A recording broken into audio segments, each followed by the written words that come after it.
Another episode, again, brought to you by the Lord himself. Again, yes, sir, feeling very blessed. We got a very special guest with us here today, another one. Go ahead and introduce yourself, tell the people who you are. Y'all, I'm Sedae Slaughter, aka Sincerely Sedae.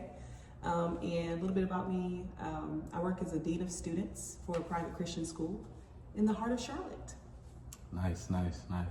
So that's kind of really what sparked my interest when I found out what you do. Yeah. Through Facebook and Instagram and just social media following. Yes. And definitely sparked my brain to make me want to kind of pick yours. So yeah. So again, nice to have you. Appreciate you. Thank you. Thank you for having me. Sparing me your time and honestly let me, like I said, have this conversation with you. So to start off, I guess you could tell the people a little bit more, I guess, about yourself. Like your origin. Okay. And where you from, and how you got to Charlotte if you're not from here. Yeah. Is anybody from here? Yeah, right. I am not from here. I'm from Philadelphia, but I've been in Charlotte for like 16 years. So basically, I'm from Charlotte. Moved here in high school. I didn't have a choice. I moved here with my parents. Actually, little sidebar, I met this guy in 10th grade. Right. So go back since way back.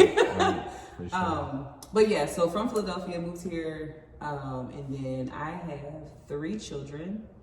I have an amazing husband who pastors at a church in Charlotte.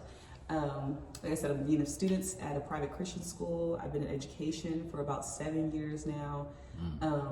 I have my own nonprofit called Generation Genesis, where we basically empower people to be their best selves and give them resources. It's an online resource hub and outreach organization.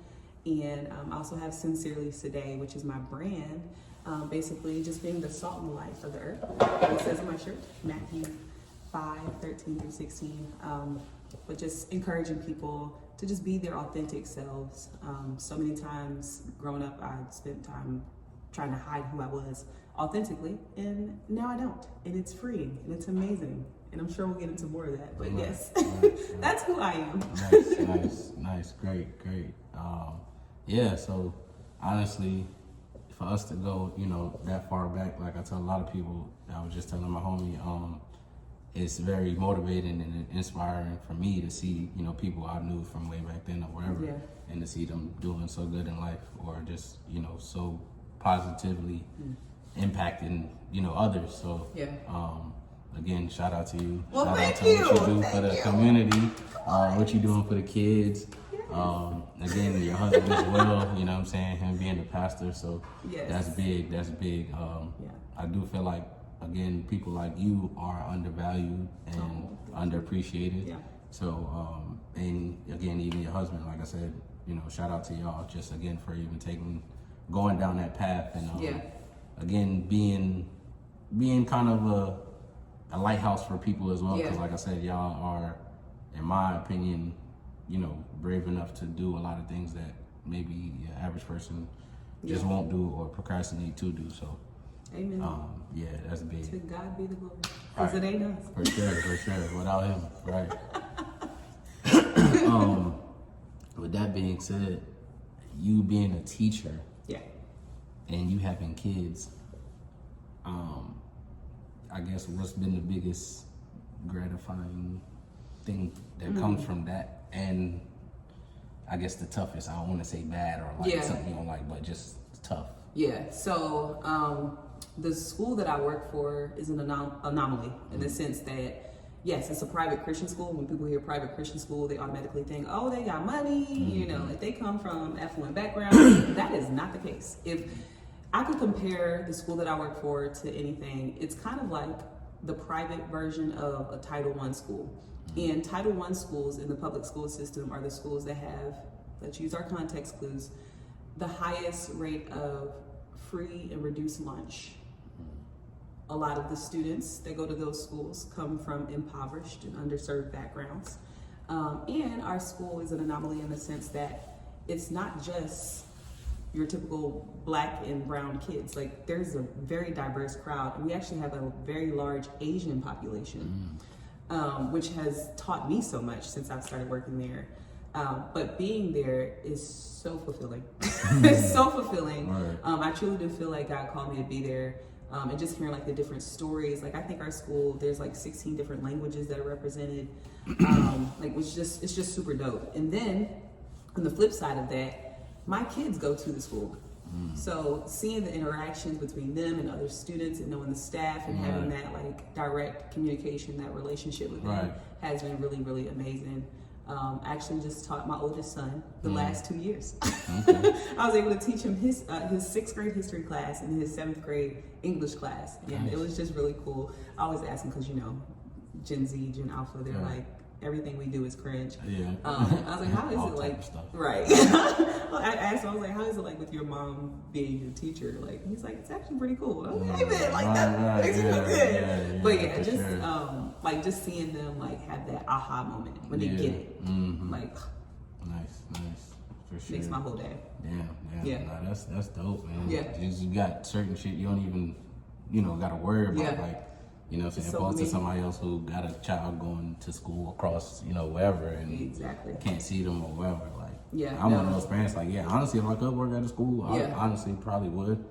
And it's just, for me, that's tough, accepting the fact, like, I don't even get paid enough. But, like, a lot of other careers out here, you know, that should be definitely be in the forefront of getting paid or financially be able to, like, again, just not struggle, you know what I'm saying? And again, because like I tell people, again, yes, the kids are the future. So if y'all really if that's really something you believe, like, there's no way that you don't see, you know, that should be the case for teachers. Like, you know what I'm saying? For them to they should be getting a pay raise. Because, you know, it is a thankless job. Yeah. It's a thankless job. But I always say you have to be called to be in education. Because if you're not, it'll burn you out and it'll eat you up and spit you out. Faster than you can probably even imagine. But yeah, I feel called to be in it. So like, even like, truthfully, they can't pay me what I'm worth. They can't pay me what I'm worth. So I want to give it my all. And I truly do feel called to do it. So it doesn't really feel like work. It doesn't feel like work. Right. Yeah. Nah, I mean, so what subjects do you teach? So, well, since I began, I started off subbing, and then when I actually started teaching, my first teaching job was 12th grade English. And I think I was 20, I'm telling my age here, I was like 25.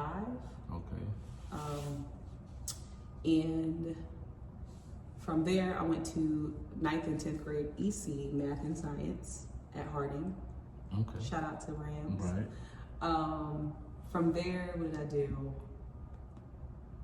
I took a slight break, went into ministry with a church organization called Young Life. Mentored a lot of teens. How did you get into that? It's just different connections. My husband, before but from he was like pastor. But just going to church? Well, no. So we got connected. I'm trying to remember exactly how. We were in ministry since we've known each other. So like going all the way back to when we first met each other. And have you always gone to church though? Like no. Before you met him? No. There was a BC Sedae. When did you start There was a before Christ Sedae. What? Do you remember your first church? Oh, I was about 21. I was still young. I was still young. And what did you think of it when you went that first time? It was dope. It was dope. So here's the thing. Philadelphia, right?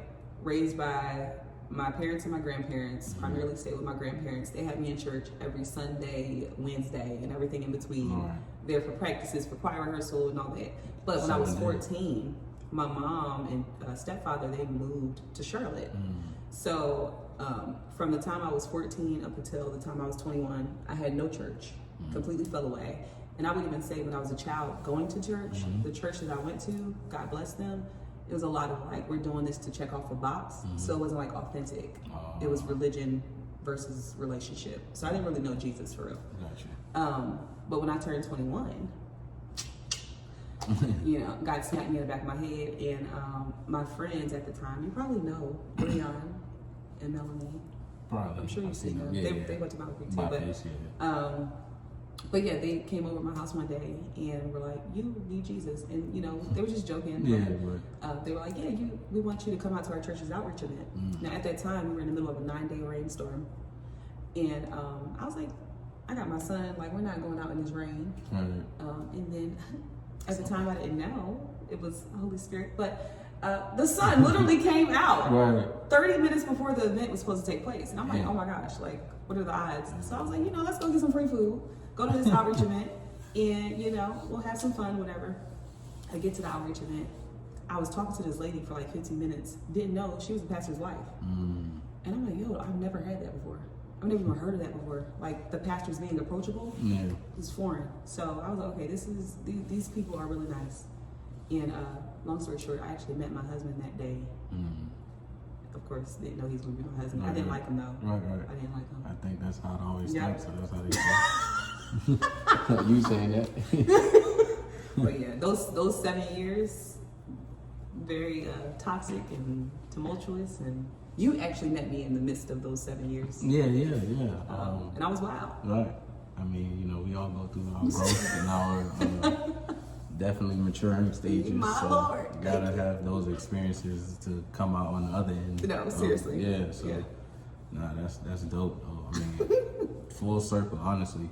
Yeah. How many kids you have? I have 3. Okay, and all boys or? No, so David is my oldest. I have 2 boys and 1 girl. David is the oldest. I had David the day after I graduated high school. Okay. Literally waddled across the stage and gave birth to him the next day. Then I have Miguel, aka Munchie. Nickname came from pregnancy cravings. So David is 13. Munchie is 7. Gotcha. And then I have the boss of the family, Serenity, aka Rennie. She's 4. Okay. All right, that's dope. That's dope. Any more or? Absolutely not. That's it. Nope. We are done. It's a wrap. Yeah. Time it up. Put a bow on it. That's it. Once I hit 30, I said, "No, I'm good." I knocked them out the way. We're good. Did he ever express that, or y'all just already talked about that? Yeah, it's done. We done, and every day it's confirmed. No, that's what's that up. we are finished. That's what's up. We'll get a dog. Right, yeah. Anything else? We'll Fish? get a dog. A bunny rabbit. Right, parrot, anything. Yeah. All right, word. So on his end, your husband, that is, again, I guess I asked a lot of people this though. Well, before him, again, let's say when you was in school, what did you see yourself doing opposed to what you're doing now? Oh, definitely want education. Right. Definitely wanted. I was sure I was going into the medical field. Okay.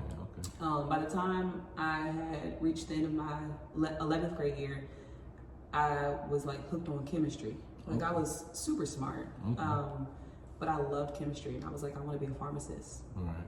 And that was my thing. I had an internship set up, and then once I got pregnant, life shifted. And it changed a little bit, and I ended up going to CPCC, and then eventually like transferring to UNC and stuff. But like within those transitions, I changed my major like 4 times. It was insane. I went from chemistry to like social work to what was it after that? Theater. That was a short-lived season. And then by the time I graduated, I ended with business administration and management. And then after that, I realized that corporate America was not it. So I went back to school and got my master's in Christian education. Now, while I was actively getting my master's, I still wasn't thinking about working in education. It was just, let's just, tell the world about Jesus. But yeah, it turned into something far greater. Nice.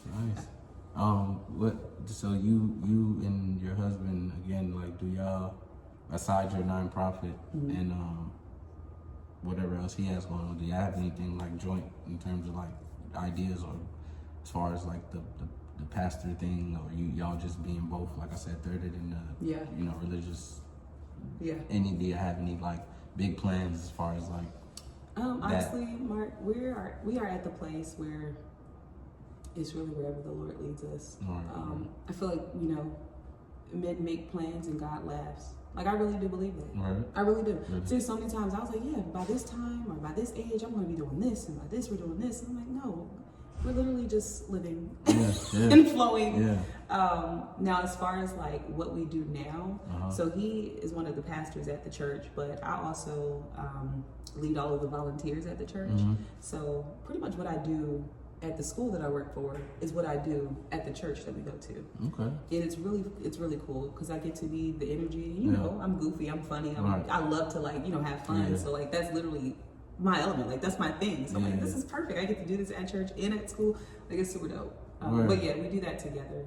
And like I said, we've literally been in ministry since we met. And for a lot of people, it's like, you know, well, I was talking to the firefighter that day, and he was saying pretty much, you know, he tried to leave work at work and home. So I guess like in your case, kind of just doesn't ever leave, since you're a teacher, you're teaching at home. You meant the ministry, he's ministry at home, but that's always going to be with you, you know what I'm saying, 24/7. So it's like just all day, every day, working, home. I don't know, there should be a word for it now. Like, at this point, something you can call it, but it just, Like, all right, so with the education portion of it, so with the school that I work for, it could be easier for me to leave certain things at work, but there are things that come up. And I have to answer it outside of business hours. As far as ministry work goes, ministry work never stops. It never stops. The balance you have to like abide by, and you have to set up boundaries, or else you will literally burn yourself out.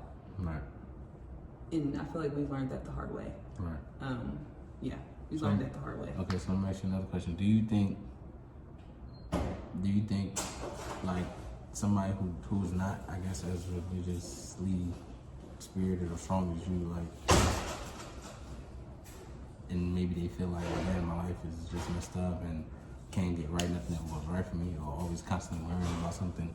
Do you feel like, as that person, you being so heavily in the ministry and just religion, do you feel like a lot of those problems that exist for someone else lies in, you know, what you believe in? Yeah, because I mean, we're all right. So I'm gonna try to say this and not sound like super duper deep. But like, not to discredit anybody else or even you're right this though. Is wrong or right. Not everybody's capacity is the same. Not everybody thinks the same. And then at the end of the day, we're all human, so we all have those emotions. But what you do with those emotions is what matters.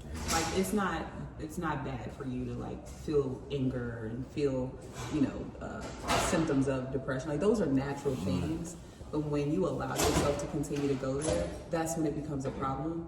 And that's where there's a distinct block between what's reality and what you're feeling. A lot of times people, they feel led by their feelings, and I get it. You can be led by your feelings, but to a certain extent, like to a certain point. You can't let your feelings take you away from truth. You don't have to feel this way. You can choose. You can choose another feeling, another emotion. I don't know, because then I'll be like, it's just deep. It's deep. It just gets deep. How deep, depending on how deep you want to go with it. Because I think like that when I be thinking about, not to judge. I'm not judgmental. Listen, not to. We don't judge. Yeah, like even if for a family member, like how, like once you pass a certain weight, you feel me? Like you don't. I be feeling sometimes tired and a little overweight right now. Like sometimes for me, like bending over or tying my shoe, something sluggish. So I'm like, bro, at 300 pounds or like whatever, how do you still choose to feel this way, you know what I'm saying? Like, or is it just a thing where it's like a mind thing, you don't feel this way, like, but physically you just can't control your actions, so it's like a you know. Well, let's speak literally. I was 309 pounds at one point. My highest recorded weight, I was 309 pounds. Wow. Within a year I had lost 130 pounds. How you do that? Literally. I had weight loss surgery, and then just, you know, eating right and exercising every day. And lost 130 pounds within a year, and literally, physically, I felt lighter. So it was easier for me to choose those more positive emotions. When I was heavier, it was easier for me to choose the not so happy emotions, you know? So yeah, that's real, but also you have to choose. There's one thing that I think that a lot of people don't get. It's like, after a certain point, okay, yes, mama, daddy didn't set you up well, we get that, that's unfortunate. Right. But at some point you have to take ownership of your own life. At some point. You can't keep blaming everybody for the things that are going wrong in your life. At some point you have to take ownership and be able to shift the trajectory of your own life. Now, not everybody is handed, you know, silver platter, or, you know, not everybody is set up well in that sense, but at some point you have to shift your way of thinking. Right. There's a scripture that says, as a man thinketh, so is he. You are what you think. Fact. You are what you surround yourself with. There's a famous author, I think it's Rick Warren. I'm probably getting that wrong, but I want to say it's Rick Warren. He had a book called A Purpose-Driven Life. Basically, in the book, he says, your personality is based off of the top 5 people that you surround yourself with. And if those top 5 people aren't pushing you into purpose, right, or trying to help you move forward in life, if they're negative all the time, or they just constantly agree with what you're saying without any background or any, like, you know, accountability, those people probably shouldn't be around you. Yeah, but a lot of us we do that because of loyalty.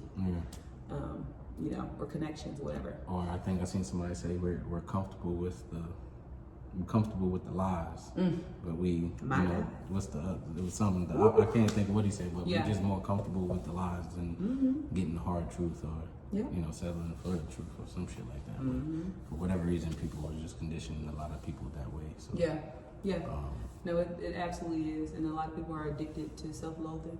Word. So what?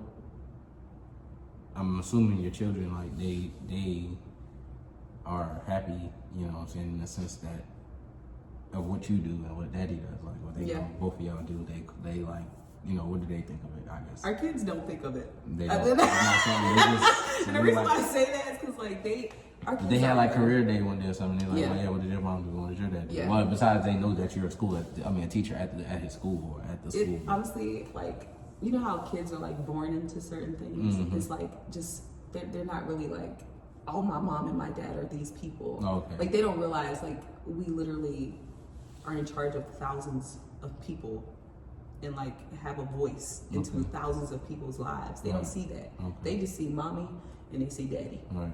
Yeah, daddy preaches every now and then. Mommy, she teaches and stuff. But at the end of the day, it's still mommy and daddy. Now, our kids are wild. Yeah. Those slaughter kids are wild. They absolutely do things. And I'm like, okay, Lord. And say things. They say things. You know, like my youngest son, he told a pastor one day, he said, I want to pray for all the MFers. I said, oh, sex. Oh, where did he get that from? Oh, my God. Oh, man. My daughter, she's very sassy. Yeah. My oldest son, he's very sarcastic. So, like, they still go through all the things. Yeah. But I don't think that they really have a glimpse of, like, or have like a grasp on who their parents really are. Right. Which in my sense, I feel like it's kind of dope. Yeah.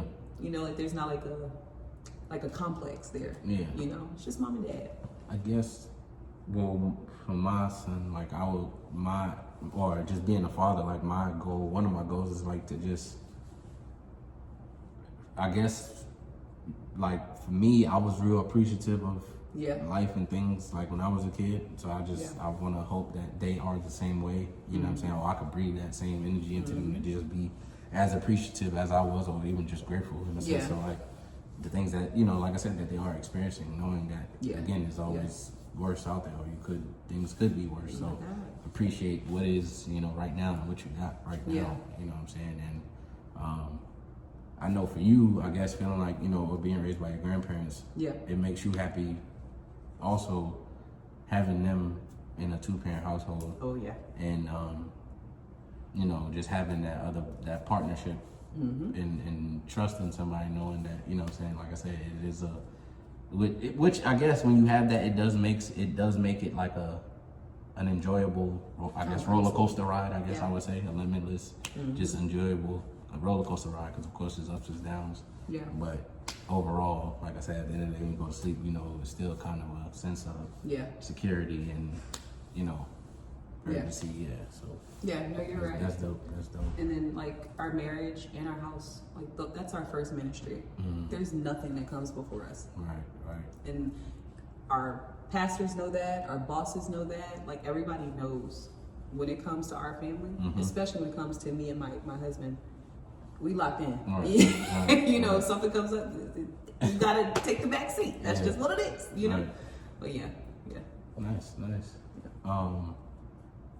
I guess we can go to, I guess what's happening in the world today. Like, does any of that affect you in terms of like I said, what Trump's trying to do, or just like his, you know, his everything he got planned, and you being in the education system, you know, has anything that has impacted you directly thus far? Yeah. From him being elected the president. Directly, I would say no. Right. I haven't seen the effects of that yet, or else I would say it hasn't come to the forefront yet. Right. Because I know things are going on. There's happenings happening. Yeah. However, kind of going back to what I was saying earlier, like you literally have to choose to not be offended, and then also choose to not be as affected emotionally by these things. Because trying to make sure I don't demonetize you. Okay. We know who's in office. Yeah. That's the biggest thing. This is his second time there. Yeah. And third time running. Right. So clearly, people out here want him to be there. Yeah. So somebody. Whatever reason. Plenty of people. That's on them. However, I am not governed by this government. Right. Mentally and spiritually. Yeah. I'm trying to tell people like, yeah. You better tap in. Right. Or else you're gonna tap out. Right. Yeah. He gonna make you tap out. My God. He gonna make you tap out. My God. I just had a friend the other day.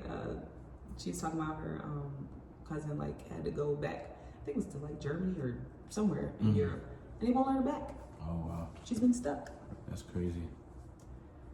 Yeah. I mean, I was trying to get somebody. If anybody out there know of more of, you know, details that they could spread awareness or light on the situation about the ICE. I mean, in the general sense, like I said, I know what's going on. Certain people know, most people know what's going on, but again, any of my Latino community, you know what I'm saying, can help me out, help the people out that's just ignorant to the fact or don't know much about it, because it still be a part of me that be like, you know what I'm saying, I got a bunch of Latino friends or whatever the case is, and I be, you know, at work, of course, like, do I need to tap homie on the shoulder and let, you know, one day and let him know, like, you gotta dip, well, like, or just look out, like, it's crazy, like, I don't know how to really treat that situation, like, it's crazy.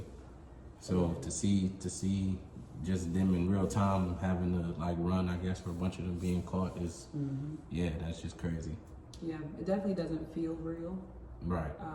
That part. But nothing is new under the sun. Yeah. I was just saying that. As long as you have good, you will have evil. Yeah, that's what it comes down to. I feel like that's what it comes down to. I've been telling people it just comes down to being good or being evil.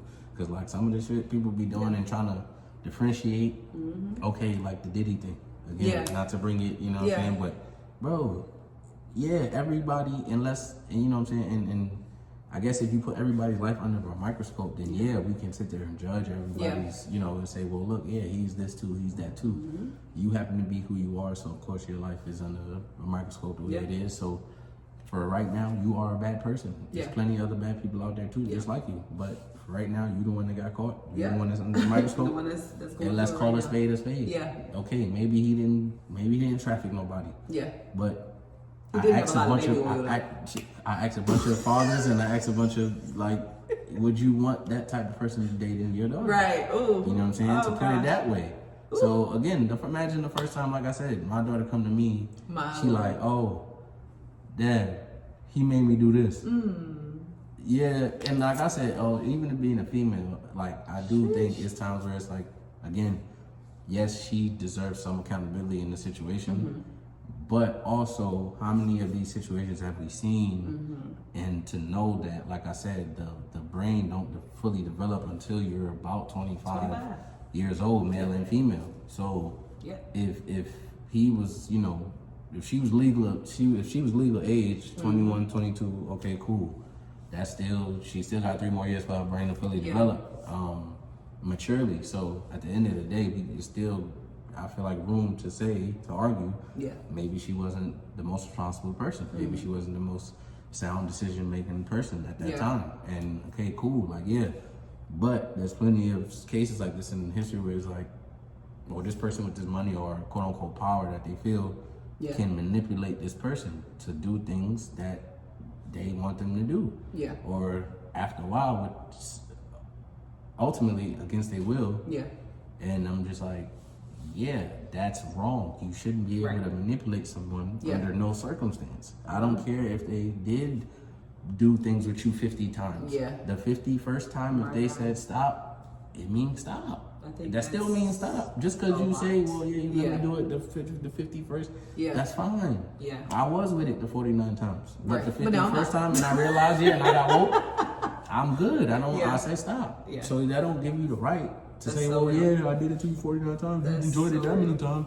What's wrong with it now? Nigga, because I said stop. I'm just done. That's so real. I'm looking at it like that. So like I said, okay, maybe he ain't do the other shit, but like I said, you still did a lot of mean and just evil things. Back to what we were saying, is either you just good or you just evil. Like a good person, not saying that a good person is perfect, but at the end of the day, I feel like your heart is pure. Like you know that, like, and nobody's perfect. So, but you know the difference between somebody who's evil and somebody who's just got pure intentions. You know what I'm saying? Honestly, that is so good. Like, there's a lot to unpack there. Like, you can go into like generational curses and like trauma, like childhood trauma, which led them to that place. And I know if my life was under a microscope, especially before I turned my life around, like, dead or in jail. But yeah, like, you know, we don't judge because we too, you know, did some dirt. However, you still have choices. You still have choices. And then I don't see how you put yourself in a situation, like I said, with daughters. Like, you know exactly. What I'm saying? And like, okay, you want to minimize it to, okay, he just dragged her. He just dragged her down the hallway or whatever the case is. Like, bro, y'all just, you know, y'all just desensitized. Like, for real. It's more like nobody that's inhumane. Like, certain things is just inhumane. You should not be doing as a human. Like, it's a dark world, man. Like, okay, what everybody trying to convince you to say to you, like, it's like I said, at the end of the day, you good or you evil. Be a lot of evil shit and a lot of evil people who have evil ways. and either you just, like I said, good man, good hearted, kind hearted. Oh man. And you gonna feel this. It's not something. It's not too much you be having to say. It's more so about your energy and your actions. You know what I noticed too? What? A lot of people that are being brought to the forefront for exposing, like people are exposing them. They play with God. Oh yeah. And God will not be mocked. That's crazy. You know, you got the Brittany Renners, and you got Tyler Perry, and you got what's his name, big dude, Fat Joe. Oh yeah. I'm a believer. You know, I'm following God. But the moment something goes awry, you back to what you was doing before. Was it ever real? Was it ever real? You know, God will not be mocked. What you feel about Tyler Perry? Oh, Tyler Perry. His plays and stuff. Honestly, the movies. I was never like a huge Tyler Perry fan. Like there's certain movies that I was like, okay, I did laugh at this. But what stuck out to me was that he legit told his friend, "Oh, nobody can know that I'm gay because I'll lose money from the black church." What? Are you serious? That's crazy. Oh man, like I don't think that's wild. God will not be mocked. He will not be mocked. He could have came out 20 years ago when he first started this stuff, and everything would have been fine now. But I think people, you know, I guess that of course associated or inside knew, you know what I'm saying, all along, because it's like, you know, and he's not that good at hiding it. And of course, people make the reference to, like I said, just like they make the Simpsons references about things. Oh, they now 10 for 10. They put it in. They had the Boondocks episode. So this was a long time ago. So what they call it? it? Subtle foreshadow? Or, I forgot that episode. What the name was, but yeah, they've been having this it. stuff is real. Who else you said? You said who else was playing? Fat Joe. Fat Joe right before, and Diddy did it too, because he started to surround himself with TD Jakes. Now, TD Jakes, we ain't gonna talk about him too much because I don't really know his involvement for real, but you know, he started surrounding himself with church going folks. And was like, yeah, you know, I put God first and God this and God that. Right. Meanwhile, God looking at them like, I ain't never been in that. You ain't never even talked to me. Yeah. So what is this? I feel like, well, as a person that I guess doesn't go to church now, just off the fact and belief, you know, it's more of a, like I said, in you type of thing. Yeah. So as long as you had that in you connection, you know what I'm saying, and that in you understanding, then that's your church, you know what I'm saying? Yeah. So I guess for me, or other people too that I guess don't go to church as much, why do some people still, like, I guess, look down upon, I guess, or to the ones that don't go to church? Yeah, or the people that don't go, like. So it's a fine line, okay? Right. There's something called dogmatic doctrine. That's basically religion, right? And I don't want to get too deep too fast, but this is come from somebody who went to seminary, so these terms are in my head all the time, but I'll break it down. It's dope. But basically, going back to, I think I hinted at it earlier, like you have to have relationship over religion. Okay. When you get so stuck in the word says, and you're not doing it right, and like that's, first of all, that's tiring. I don't know how you have time to do that. And then two, like, God is not worried about that. Like, yes, he wants you to make the right choices. He wants you to follow the word of God, but he wants the relationship with you. Right. And it goes back to your heart. Now, I will challenge you in that, because if you aren't in a Bible preaching, believing church, who is pouring into you? Like, who is that person or those people that are, you know, I guess you could say, like, you're like-minded believers that you get to be around. There is something special about being in a community of other believers. And I will say, you know, even though I was a child, when I stopped going to church, there was a shift that happened when I moved down here, and I was no longer around the church kids. I wowed out. Now, yes, the back of my head, yes, Jesus, I know he's our Lord and Savior. Yeah. But do you believe it? You know, like, are you actually living that life, or are you just saying it just because it sounds good? Or that's the way you were raised? Like, do you actually have a relationship with Jesus Christ? And if you can't say yes to that, then that's when I say you probably should get into a good, most likely a non-denominational church, but, you know, a church that is actually preaching the gospel and have good people that you can actually be around.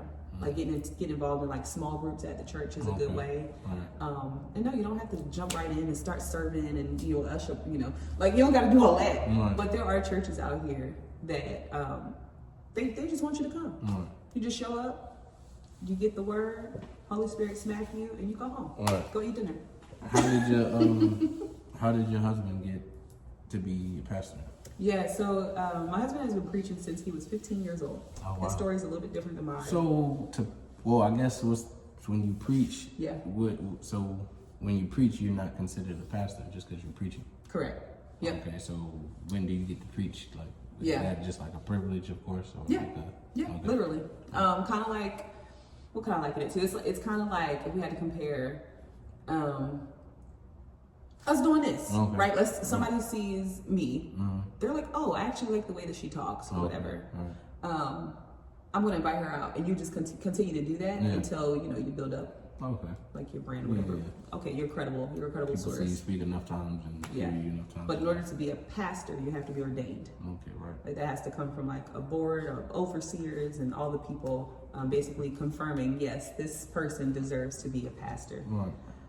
But anybody can be preaching. You preach the gospel. Paul preached the gospel, before he was even, really Paul. But yeah, he started preaching when he was about 15 years old. He preached his first sermon from like 1st or 2nd Timothy, basically telling them like you're not too young to have power, which was really empowering to the youth at that time. And then as his life progressed, he was wild, which is why our children are wild. But, you know, he lived his life, whatever, but he always had that connection, like that core connection to the church. Okay. So that never really left him. And then by the time he had met me, God was doing something within him, and his life turned around. And he's been dedicated since then. And he got ordained earlier this year. It was March of this year, as an official pastor at our church. Congratulations, shout out to him for that. Yeah, again, that's big moves right there. Yeah, big move. And you can always tell who's meant to be a pastor. I remember when I first met him, I was like, "Oh, Pastor Mike." He said, "No, I'm just Mike. I'm just Mike." I'm like, "Okay, we'll see, we'll see." Yeah, just tell, like you said, yeah. Yeah, you say that. I'll let God work in you on that. That's dope. That's dope. What would you give me? I guess your top. I guess we can go top 5 movies, and then we can go top 5. I guess religious movies. Oh man. That we have. I don't even know if I have. Honestly, like I don't be watching movies for real. Well, all right, top 5 movies. I just watched They could be The Forge. Yeah, The Forge was really good.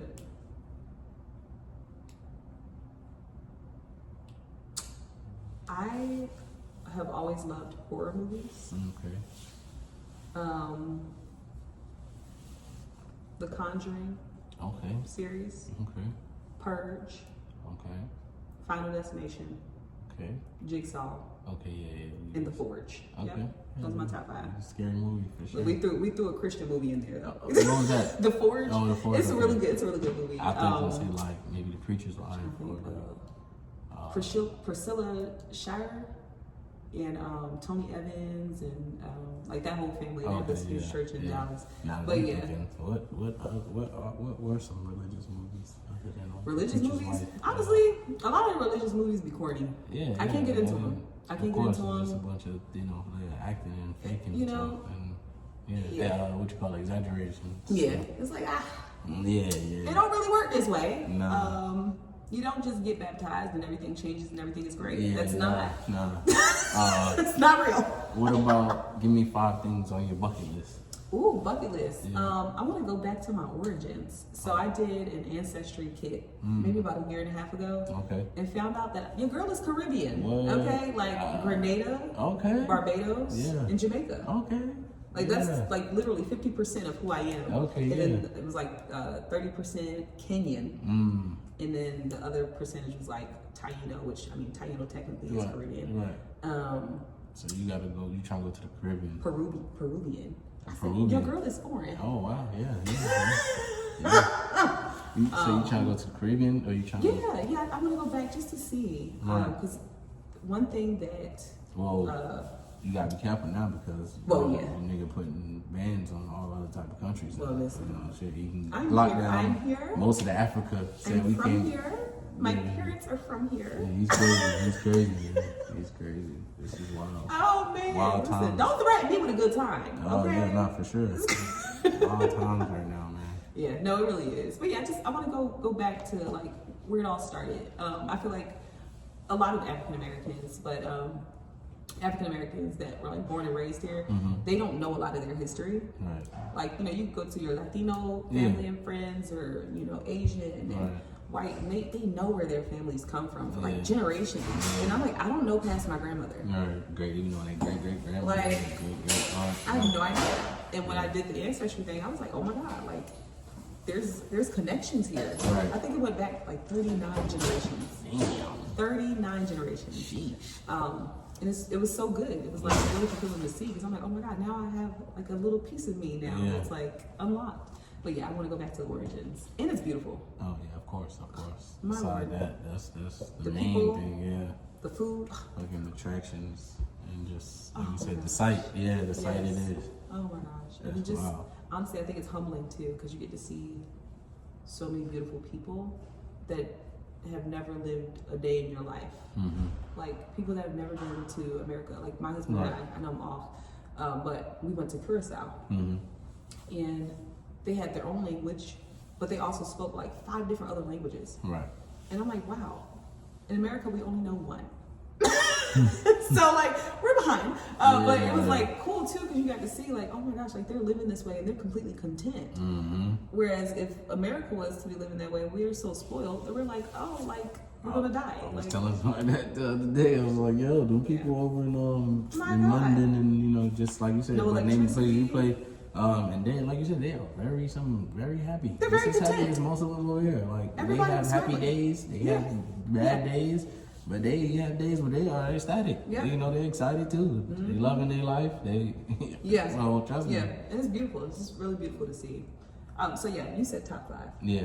So going back to That was the the Caribbean, origins, right? Pretty much. what else? Of course, I want to own a home. Okay. We're renting right now, but the goal is to own. Right. So I want my kids, all 3 of them, to be set up well for once they turn 18, whether it be going to college or start a business or trade school, whatever they decide to do. Right. They have what they need. Right. Car, money, shelter. They have what they need. Facts.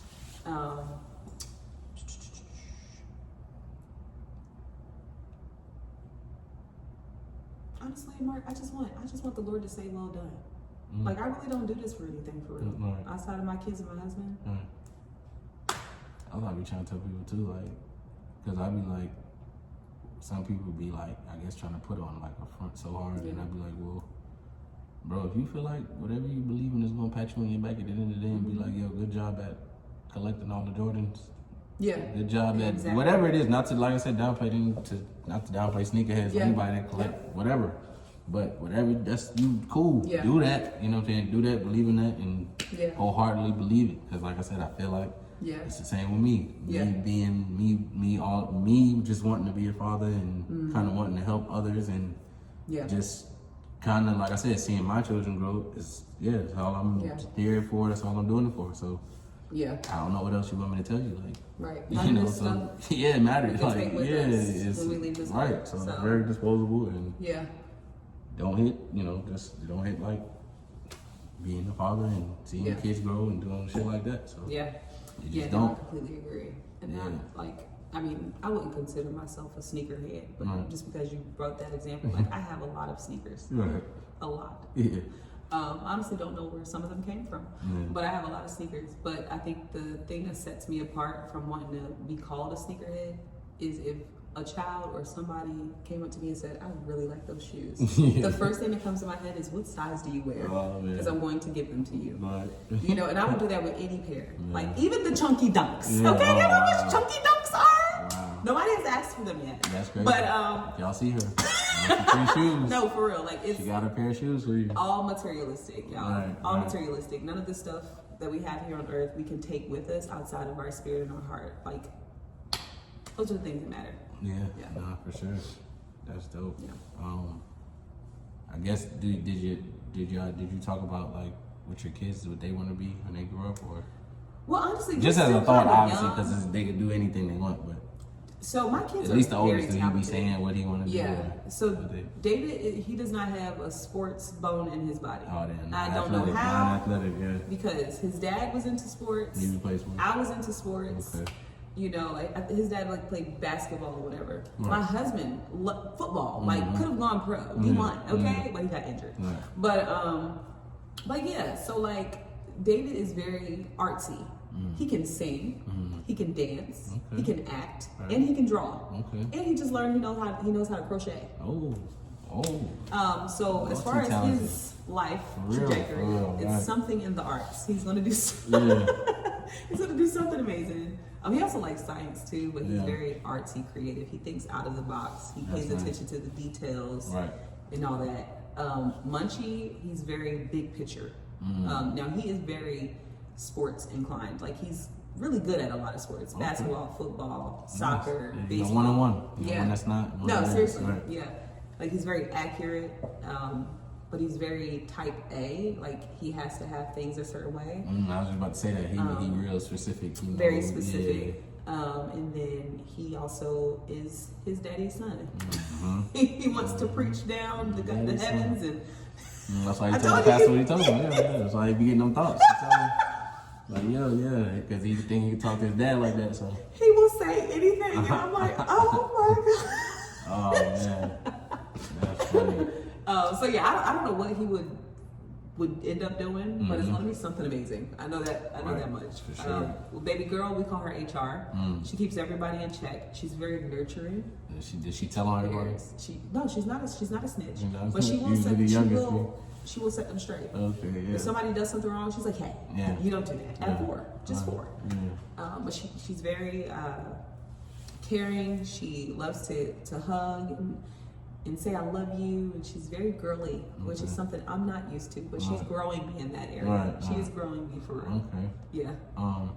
What's one thing, I guess, if you could change about the world that you would? If I could change about the world, for us to love correctly. When you say us, who is us? Everybody. Okay.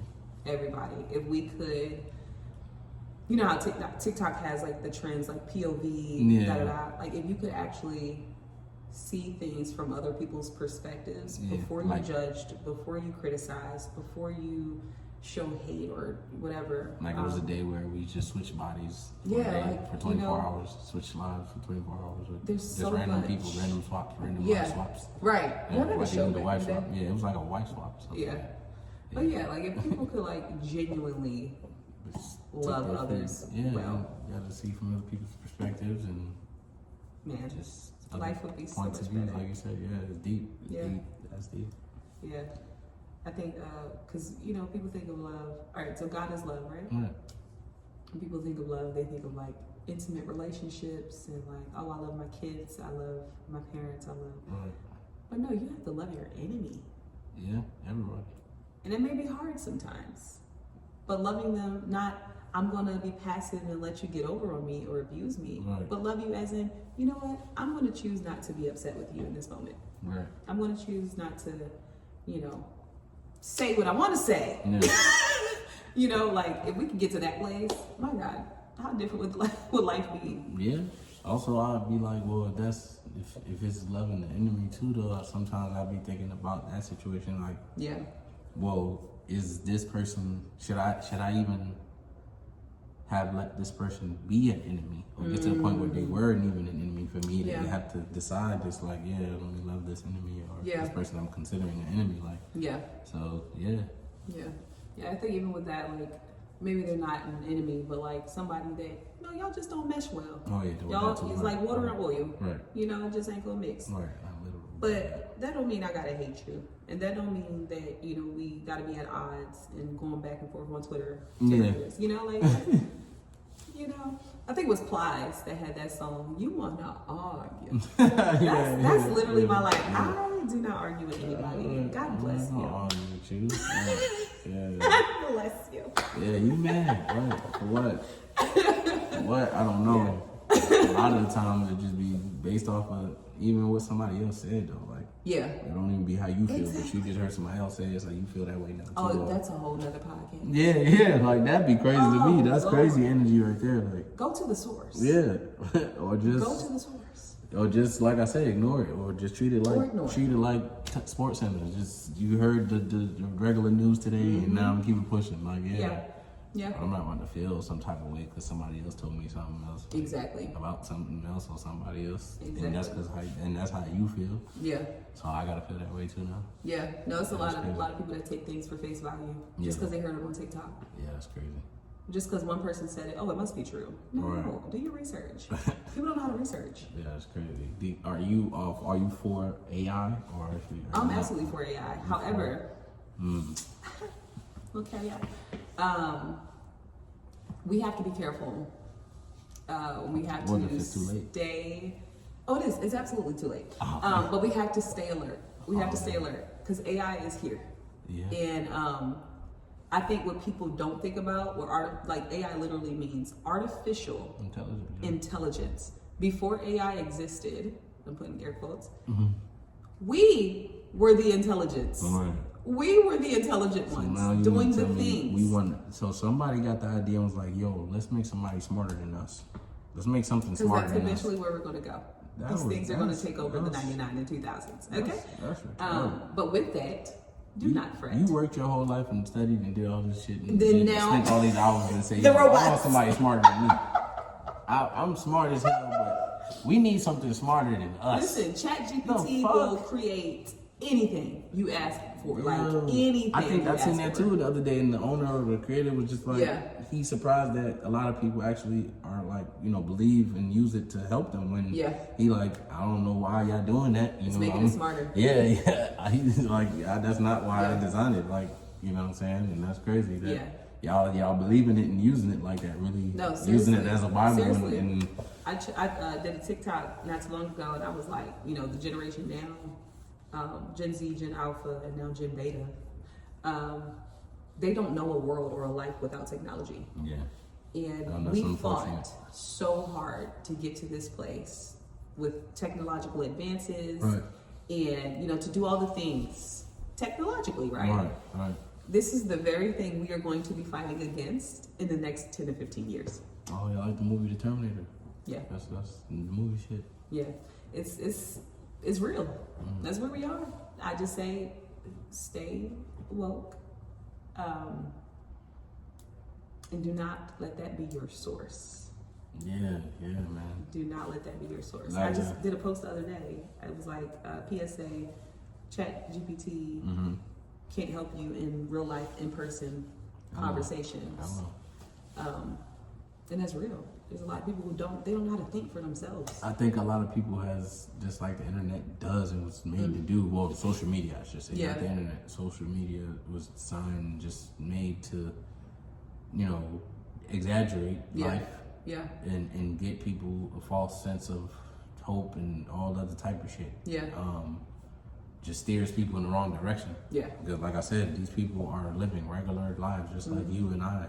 You know what I'm saying? What you see on there is, it looks good because that's how it's supposed to look. It's only supposed to look like that. Right. But that ain't life. That ain't reality. You know this because you live it, right? Every day. You wake up, you have bad days, you have good days. So, can't just fall victim to what you see. AI and IQ are two different things. Right. And common sense, which a lot of people just aren't born with. It's rare sense. Common sense ain't common anymore. That is a blessing. You meet somebody with common sense, you're like, where you been at? Man, what's good? You gonna have lunch? You were raised right.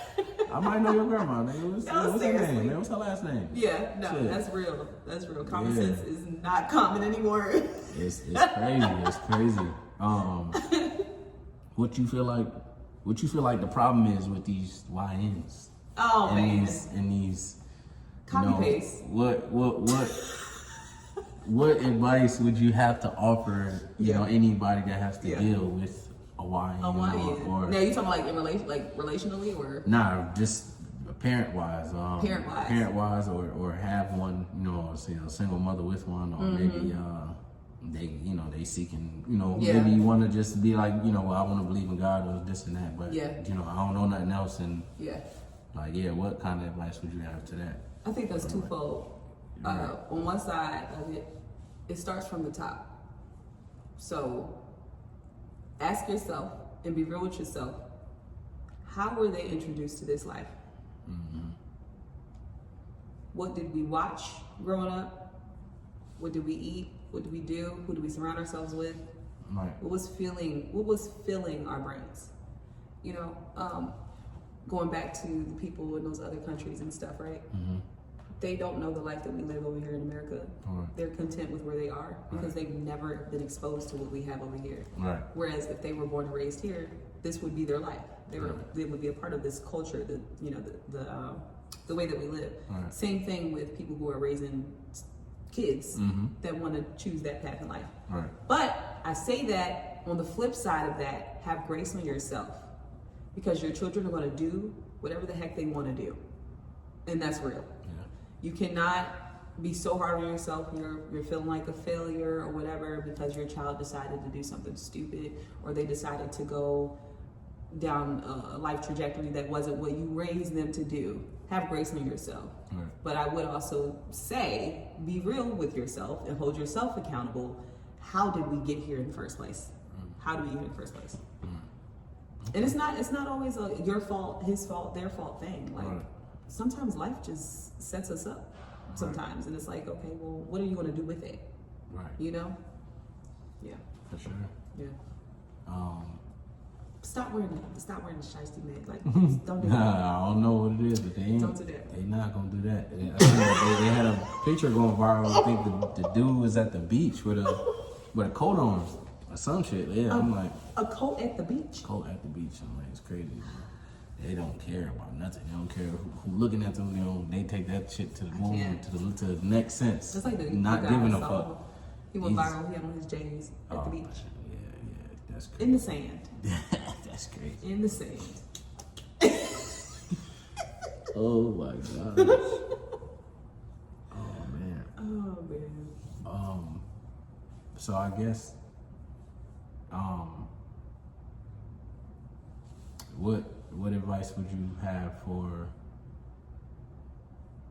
Well, let me back that up. I guess as a woman, black woman, of course. Do you feel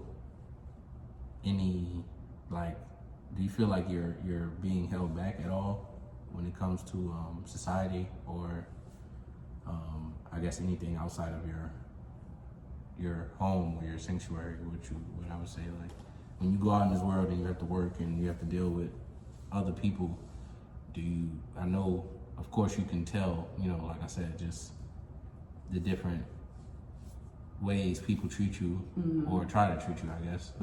Or just different ways you have to interact with certain people. Yeah. So yeah, does any of that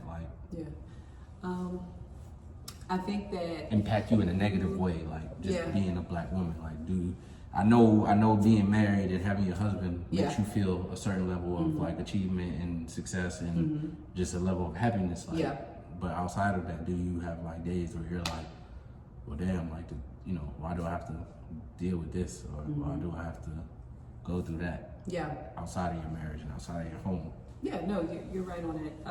I think as black women, they put us at the bottom of the totem pole. Like, we have to work 10 times as hard for anything else in life, which is so ironic and funny because when you look at the education system, black women are the most educated human beings. Yeah, I've always been smarter than us. I'm cheating on females all the time. Black women go to school, they get good jobs, and they do all the things. However, we're severely underpaid in a lot of our careers. We are severely overlooked, and we are severely oppressed. But I think I'm going to go all the way back to when we first started this, is you have to choose not to be offended. You have to choose that, because there's nothing I can change about being a black woman. I can't say I'm transracial. I mean, that's just what it is. I'm gonna always be a black woman. Okay? I'm gonna always be a black woman. But what I do with that is what matters. You know, like, okay, yes, you're a black woman. That's the life you live. What are you gonna do with it? And I choose life. I'm not gonna sit back and talk negatively about all of the things. I'm not going to sit back and, banter back and forth with people. No, you got it. I'm going to continue to do what, is being exposed to me. I'm going to continue to do what God is calling me to do. Yeah. But honestly, though, like, there's a lot of black women who don't even see their own potential because they've been so pushed and suppressed, like pushed back and pushed down. And that's real. I mean, even from a sexist standpoint, like I said, I guess, you have a lot of women that just face that every day, feel like they're being preyed on sexually, or they feel like, like I said, there's only a certain way for them to get, a certain level or a certain opportunity that they want or whatever. How do you feel about, like, just, I guess, women, not to judge, like I said, but how do you feel about women who,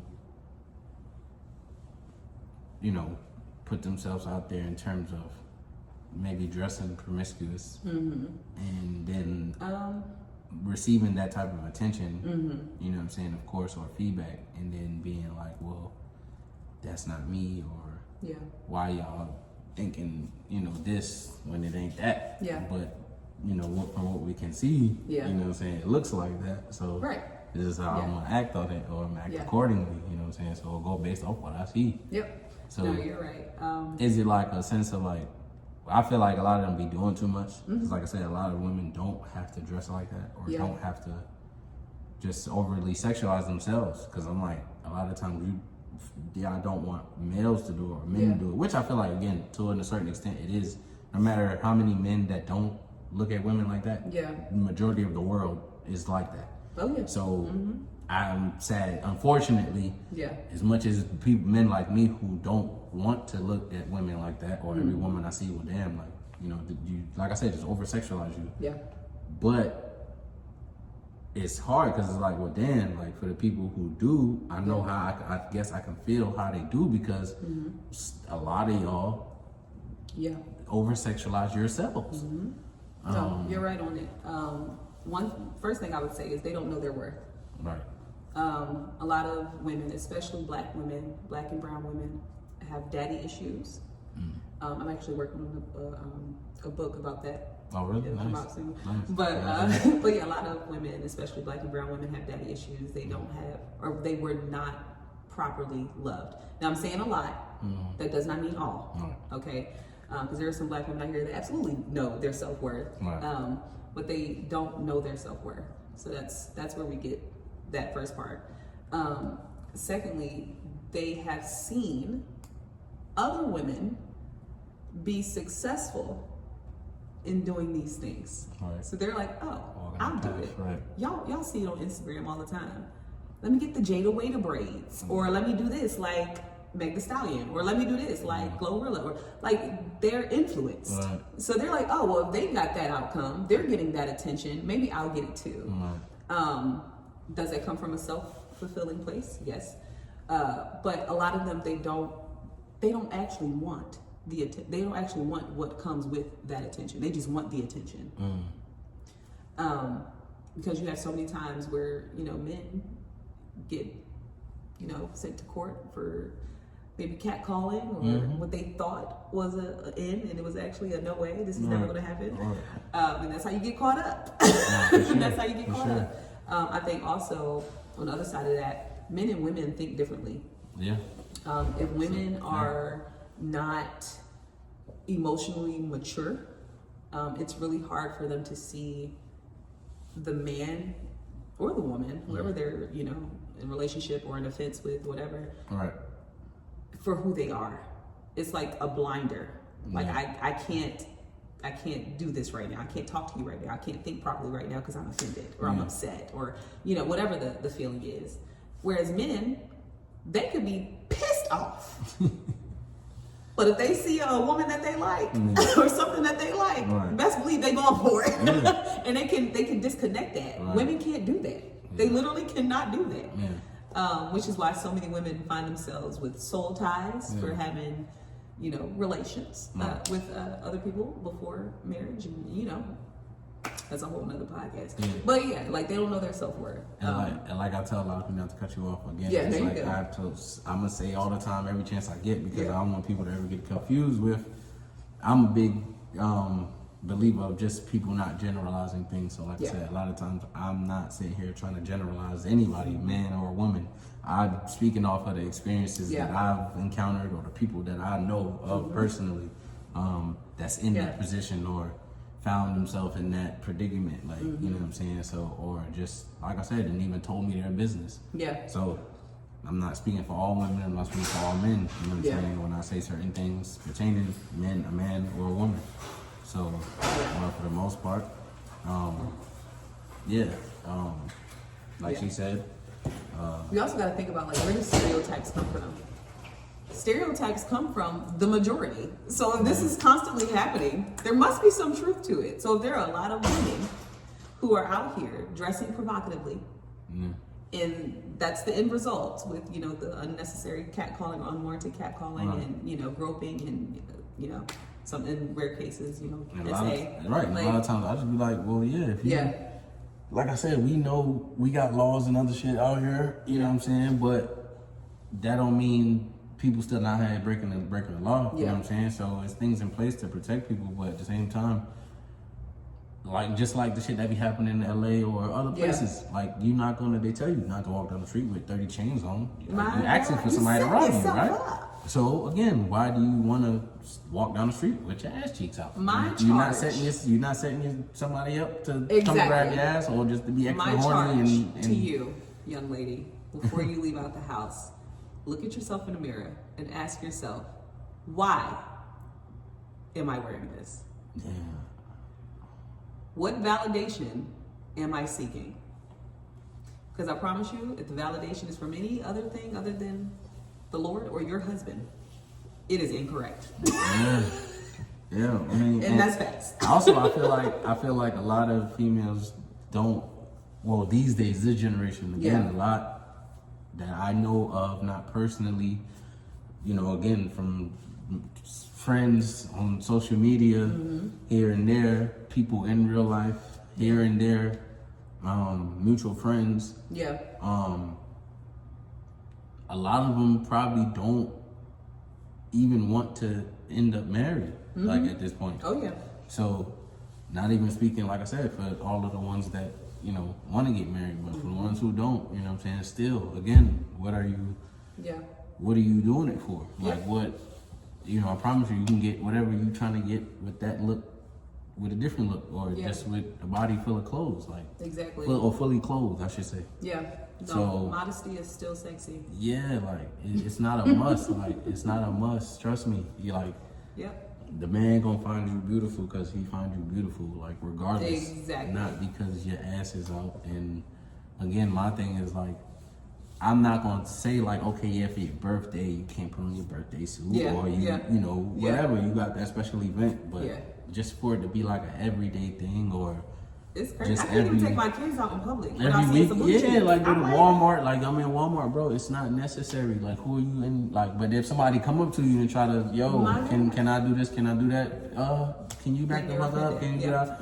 Yeah, no, I can't. Nigga, I seen your cheeks from all the way over there. I had to. Shit, I came to Walmart for some bread, not some cheeks. But now that I see the cheeks, let me go see what that's about. Let me go see. You came for some bread buns. Yeah, hey. Got me some real ones, so I mean, that's why it's just be little shit like that. And I'm like, y'all just that's hilarious. No, that's real. That's real. Yeah, they gotta stop the fake, man. Modesty is still sexy. Either that's not what you want, or that's what you want. And then if that's what you want, that's cool. You know what I'm saying? Do it and be proud. I was watching a video. It was on Instagram, and they were talking about like a high school grad night. And I've never even heard of grad night before, but they had a grad night. All of the seniors are there, right? But girls, now y'all know if you're a millennial, okay, especially when we came to school with just a spaghetti strap, we was getting sent home. Yeah. These girls had on tube tops, crop tops, booty shorts, at grad night. Meaning you're in front of your principal and all your teachers and the deans and all the things. Bro, I think some schools, some places they go into school in crop tops. Like you said, that's crazy. How you letting the girls come in crop tops? And like I said, even if I'm a parent, if I'm a principal, bro, the dress code is super strict. Yeah.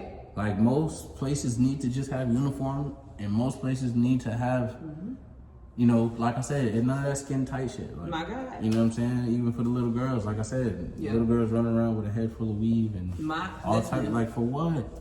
Let them be children. Let the children be children. Lashes. Like, damn, y'all trying to force them to grow up too fast. Makeup. Too fast. Anybody with a daughter, anything like I said, bro, let them be children. And boys too, because like I said, it happens to boys and girls to where, you know, they just get preyed on at a young age. So predators, they don't give a damn, boy or girl. So again, stop over sexualizing these children. Women too. You know what I'm saying? It's not a must. You don't have to. I promise you. You know what I'm saying? You do not have to over-sexualize yourself. I promise you, more men won't over-sexualize y'all if y'all stop over-sexualizing yourselves. Again, it's we know the men is, you know, well, the world is full of, I would say, a bunch of guys who are just extra horny. I mean, just call a spade a spade. I mean, but to each his own. I mean, women too. It's a bunch of freaky people. There's a bunch of freaky people in this world. You know what I'm saying? It's a bunch of freaky people in the universe. If you got kids, like I said, just go act accordingly, knowing that's the case. We live in a world full of freaks. Freaks come out at night. You know what I'm saying? Don't go outside I can't be. I can't be putting my daughter on sale or putting her, you know, on display for a potential creep or a potential freak to, you know what I'm saying, touch her or do some crazy shit. Like I said, but not to say that if if you dress the other way, that something won't happen to her. But yeah.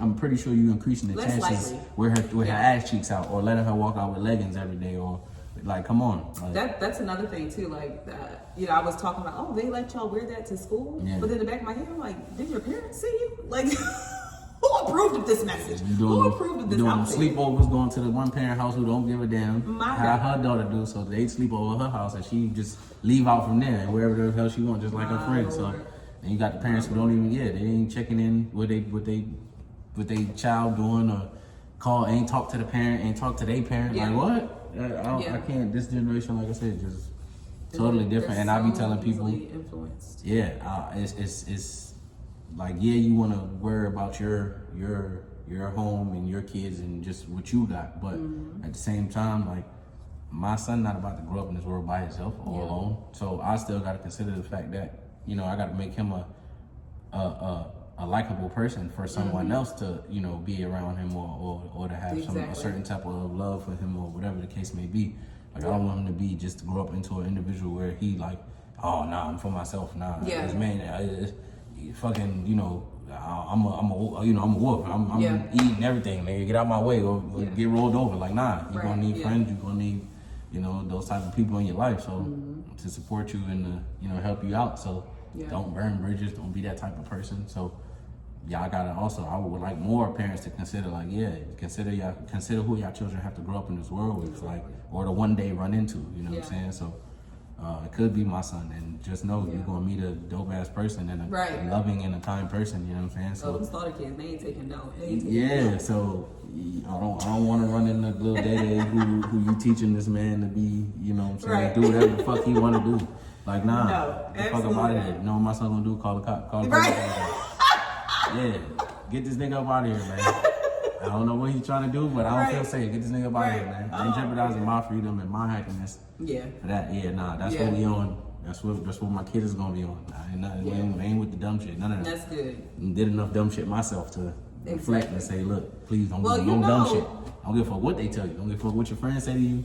There are certain people. All right, so I always say people learn by revelation, meaning they can hear the thing, see the thing, and be like, I don't want no parts. I'm good. I learned my lesson. But majority of the people are tribulation learners. For sure. Okay. I'm the first they have to go through the thing just to see that that's actually not what they want. I think of what's his name? T.I. His kids. Now, of course, we don't live with them, so we don't know what life is on the day to day. But why do your kids want to be from the hood so bad? This is king. People want what they feel like they don't have. It doesn't matter which side you're on. And they got to learn about tribulation. And a lot of y'all are choosing tribulation learning. It could be so simple. It could be so simple. Well, like you said, you just got to hope that they, find a way and you guide them right. Because, just like even him, he, like I said, I think he just recently had a kid. My son is 8. He just turned 8 in May, so Wow.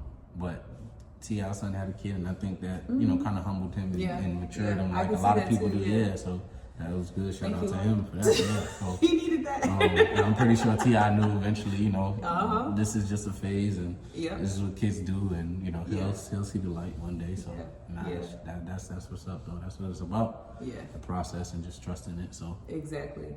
See that outcome. Yeah, and I mean, honestly, when I was growing up, like, I fought a lot. And of course, looking at me today, you wouldn't think that I was a fighter.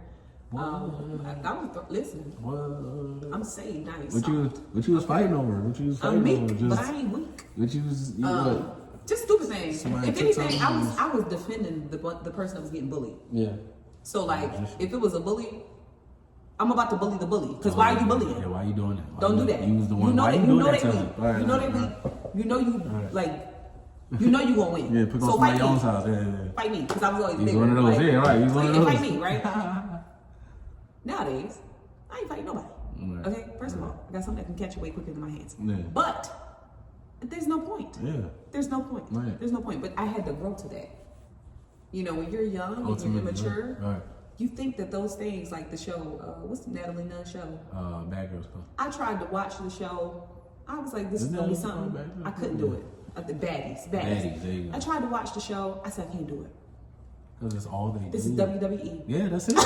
That's all they do. I can't do all it. They fucking do. I don't know how y'all justify that in your head to just watch fights all day, and then to the girls that are on the show, how you fight all day. Yeah. That's insane. Yeah, right. That is insane. Right. And then they do it day after day. Right. Like, that is literally the definition of insanity. Nobody's... Doing the same thing over and over again, expecting different results. There's going to be fights, especially when you take away their phones. Like, come on. Right. Come on, what else to do? Like, at some point, you have to mature and grow. But that goes to show you, my Lord. I guess, first, like I said, I'm not just talking about females. I don't want y'all to feel attacked. But just when we talking about baddies, that goes to show you how shallow a lot of people are and how hollow a lot of people are on the inside. Because if you take away somebody's phone, the only thing you're interested in is fighting because you don't have a phone to do what you normally do, which is scrolling. Right. So you don't, like you say, you don't crochet, you don't knit, you don't play checkers. Find a hobby. You don't play Uno, you don't play rock, paper, scissors, shoe, you don't do nothing. And touch grass. All you do is fight. That's it. And say bitch. That's it. That's it. Bitch. That's all you do. Real loud. That's all you do. Because you don't got no phone. Oh my goodness. That's crazy. That's crazy sad. to just know that's the only thing that you know how to do. That's sad. Call somebody a bitch and fight. So that's what I'm saying. Like, y'all, at least one of y'all should have the sense to be on there really trying to boss the fuck up. Right. Like, really Exactly. Really just trying to play a There's not different many. role. Like, y'all just go in there and doing the same Yeah. shit. Like, that's crazy. There's not many. They will go on that show and they'll be like, oh yeah, I'm trying to do, like, same thing with Love and Hip Hop. Right. I'm trying to grow my music career, but all you're doing is throwing cocktails across the table. What is That's not going to grow you at all. Yeah, nah. Hey, man, I guess for some it did, for some it didn't. Cardi So, B. yeah. I mean, K. Michelle. yeah, that's about it. That's it. Yeah. That's it. Yeah. You see where they at. Probably So. two biggest, yeah. Jocelyn. Can't say she one of the biggest. Puerto Rican songs. princess. Yeah, can't forget about the Puerto Rican princess. Stevie kept trying to send her back to the Yeah, strip club. she wasn't having it. Yeah, she wasn't having that. She bossed up. But yeah, she's crazy. Generation crazy right now. Times is crazy right now. But again, you know, as you know, she would say, I would say, you know, a lot of us would say again, you know, keep the Lord with you. Keep the Lord first. Yeah. As long as you do that, you know, you will find your happiness and your peace. Don't let people tell you, don't let people dump off their negative energy on you. Yeah. Stay away from their negative energy. Yeah, try to see no evil, hear no evil, speak no evil. Yeah, man. And take ownership. Yeah. Take ownership of your part. That is all what humility is being all about. Like, humble yourself to see your own flaws so that you can change to be a better person. Can't express that enough. Right. Can't express that enough. There's so many people that operate out of pride. Yeah. It's like pride comes before destruction, which leads to the fall. Yeah. Like, you're headed towards a brick wall and you don't even know it if you don't humble yourself. Right. It's been another fun episode, y'all. This was I really appreciate our guest today for falling through again. Shout out to you. Congrats on the book. Thank you. Yeah, congrats on anything else, you know, future events you got coming up. Yes, keep thank doing you your so thing. much. Keep preaching the word. Keep being an amazing mom, a black woman, all that. So thank you. I appreciate you. And again, Y'all see can follow y'all me again though. Follow next me. time, of course. Sincerely, We'll Sedae. be back. I'll be back.